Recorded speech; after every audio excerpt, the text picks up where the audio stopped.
Hello everyone, welcome back to TI vlog series. I'm Ada and I'm back again on my vlog to talk about social issues. I haven't actually loaded my video for some time. I've been so busy doing so many things. In addition to which, obviously, I have a day job, I have children to take care of, which you already know, and I have other projects I'm working on. My hands are really full up, so I have so much going on right now. It's unbelievable. So being able to load a video sometimes might be a bit of a delay on my part, so please do bear with me, but I will endeavor to load up videos as much as I can. My last video was sometime in August, but this time around I'm back now, and I do promise to catch up with you guys so we can carry on from where we left. If you're watching this vlog for the first time, this is TIA, welcome, and my name is Ada. I'm the host. The last video I had the opportunity to load up was talking about experiences and advising Africans, particularly Nigerians, who want to travel abroad, overseas, under the belief that as soon as they get abroad, all their financial problem ends, which is very laughable. It's actually, ludicrous to think like that, But anyway, I'm going to carry on from that video and hopefully round off in this particular video regards to immigrants, migrants who are coming from Africa to Europe, particularly United Kingdom, which is the favored destination for most Nigerians. As you may know, this is the Mental Health Awareness Week in the UK and worldwide. So I want to use this opportunity to link and talk more about mental health, migrants and immigrants, and how it affects them. Maybe some people do not understand that leaving the shores of Africa and coming into Europe, be it Italy, Spain, France, Ireland, Germany, America, Canada, UK, anywhere in the world you want to go that is not in Africa, the minute you pack your bags and choose to make that trip, you need to factor in so many things. You need to consider so many eventualities, which I know most Africans do not, because I actually have been through that path myself, and I can honestly tell you guys that when you choose to make that plunge, oh, I'm leaving Nigeria, I'm going abroad, I'm going to relocate, I'm going to settle and do so many things, people who are abroad don't actually tell you the whole package. They don't explain to you the stress of settling into a system that's different from your culture. They don't explain to you the procedures you have to go through to actually get a job, to actually register to go to school, if you want to go to school, if you want to do a short course. Anything you have to do living abroad, people don't actually get into the nitty-gritty with you, and that's the very sad part. What you find out often happens is a lot of Africans leave Africa, come abroad with such big hopes, expectations of getting a job, making all that money, and then sending it back home to their moms, to their dads, or to their partners. And when they get abroad, they get disappointed because the dreams, the hopes has not actually worked out as planned. And before you know it, they fall into, depression, anxiety, panic attacks, mental health kicks in. It spirals, and people get themselves into this fix and they don't know how to get out. Today, I want to just explain to you one or two things. Africans, Nigerians, please take this into account. If you do want to go abroad for the last time, please get the advice of a solicitor. Speak to a solicitor. It doesn't cost much. If you're already abroad, if you've made your way to the UK, America, Canada, or anywhere you are in the world, at the end of this video, I'm going to leave my email, my contact details. Please feel free to email me, contact me, so that we can point you in the right direction. Once again, please, at the end of this video, feel free to call, email or text, so we can direct you or guide you to the right people to help you sort out your status, to help you sort out whatever problem you're having in terms of integrating in whatever country you are in. I may not be in Canada, I may not be in America, but we're able to link up with other organizations who might be able to help you, right? If you're in the United Kingdom, the minute you make your way in here, you need to understand that first and foremost, if you haven't got the right visa to bring you into the country, you will keep going around in circles.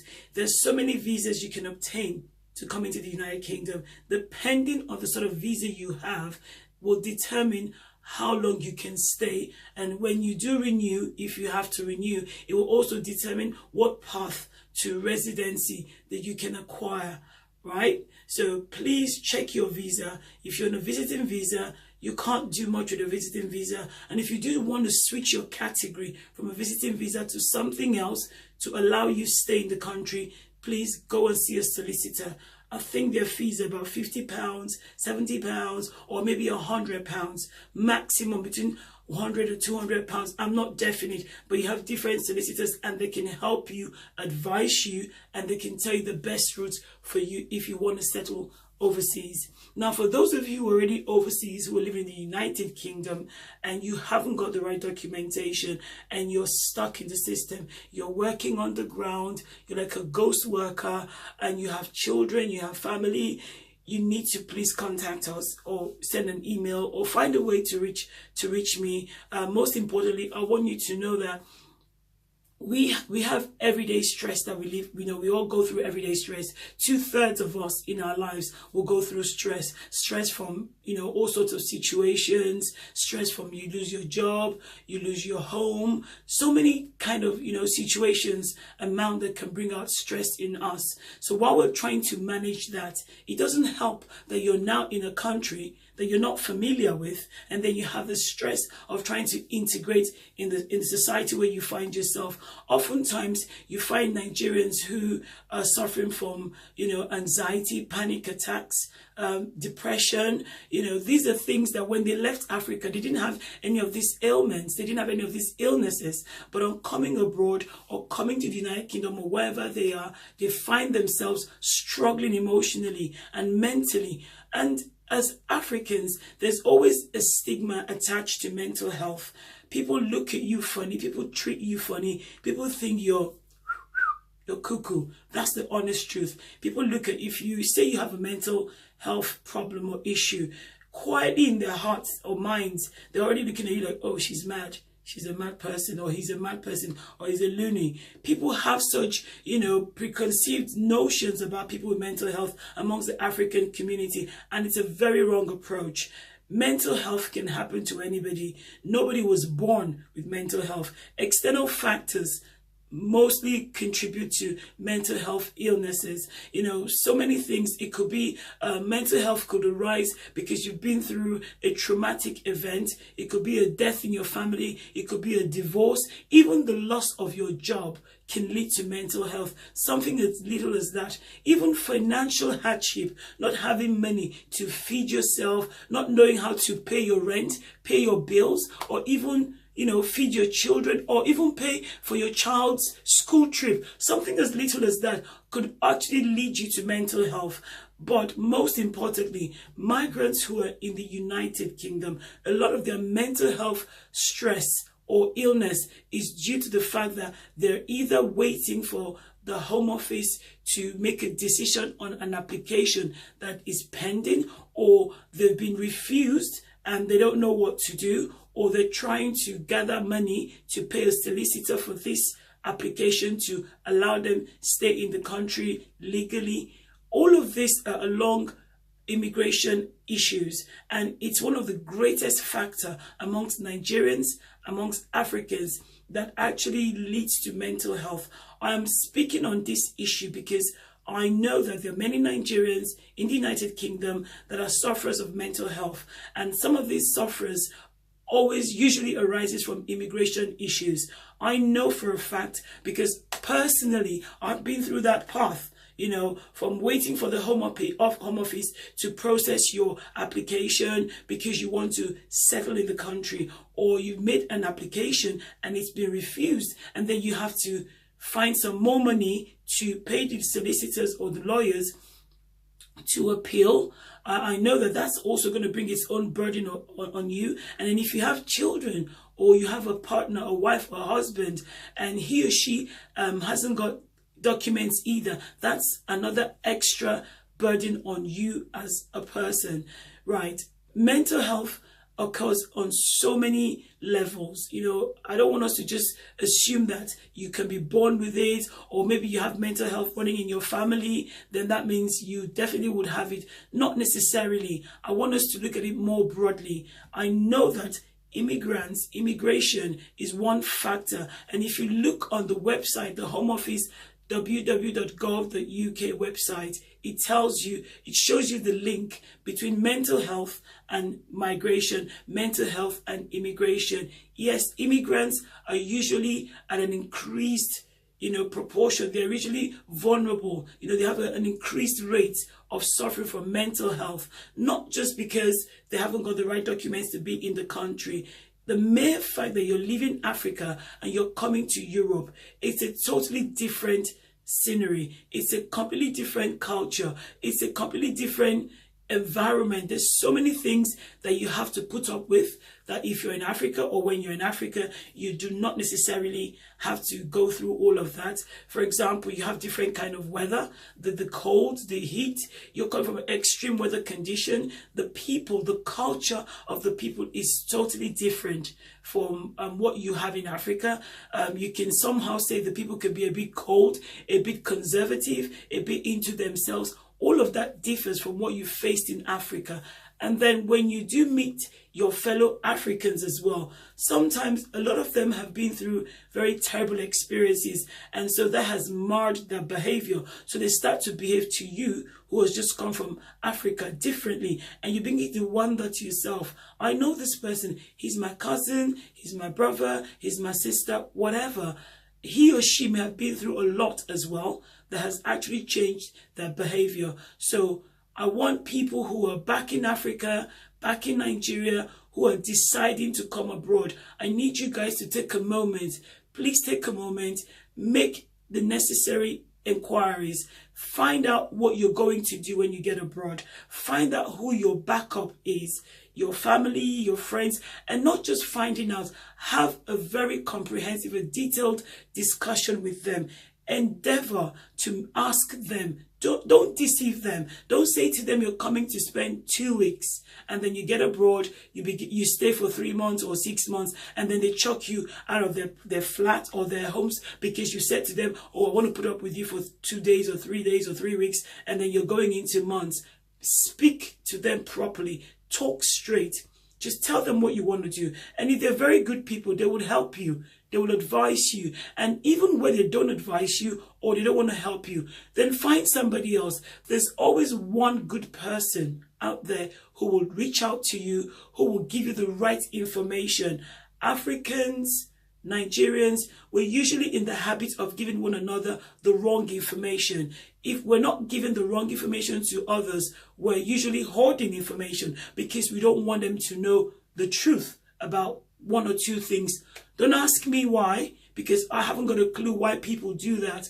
But I know from experience, from interaction with people, a lot of Africans, particularly Nigerians, they're either hoarding information that would help you settle in the UK, help you, down the right path, or they're purposely giving you the wrong information. Whatever the reasons are, I just don't know. It beats me. But I just want us to listen to this video.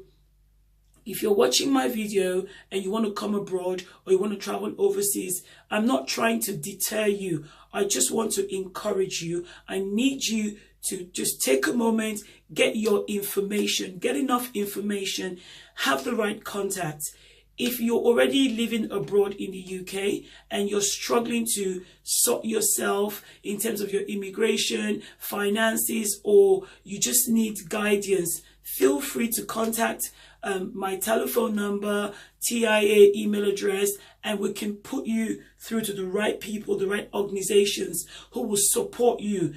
You will not necessarily get deported, because that's always the fear. You will not get deported. Your case will be evaluated. If there's a way out, I'm sure they would advise and guide you. And if there's no way for you from what they've gathered, just listen to them. Until I come your way again, I want you guys to listen to what I've said today. Have a little think about it. Folks who are in Nigeria, folks who are in Africa, anywhere you are in Africa, if you're planning to come to the United Kingdom, I want you to understand that the laws are tougher now. The laws have changed. It's not easy.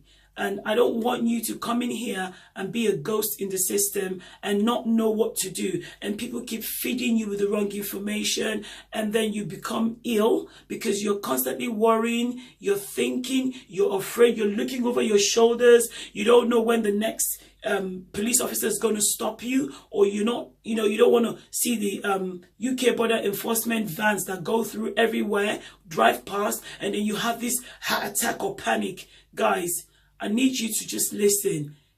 Get your right information. Get anything you need. Just get your knowledge is power. Get enough knowledge about where you're going. Find out from people. Yes, a few people may lie to you.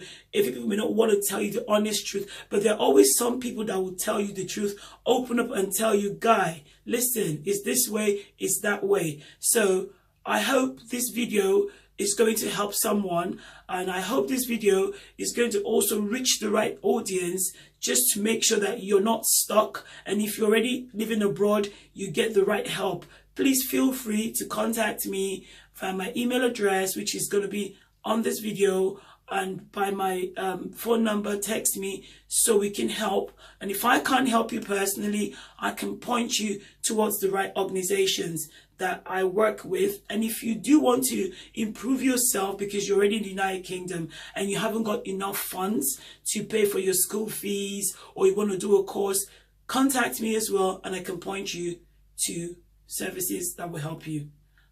Until I come your way, goodbye and have a blessed week.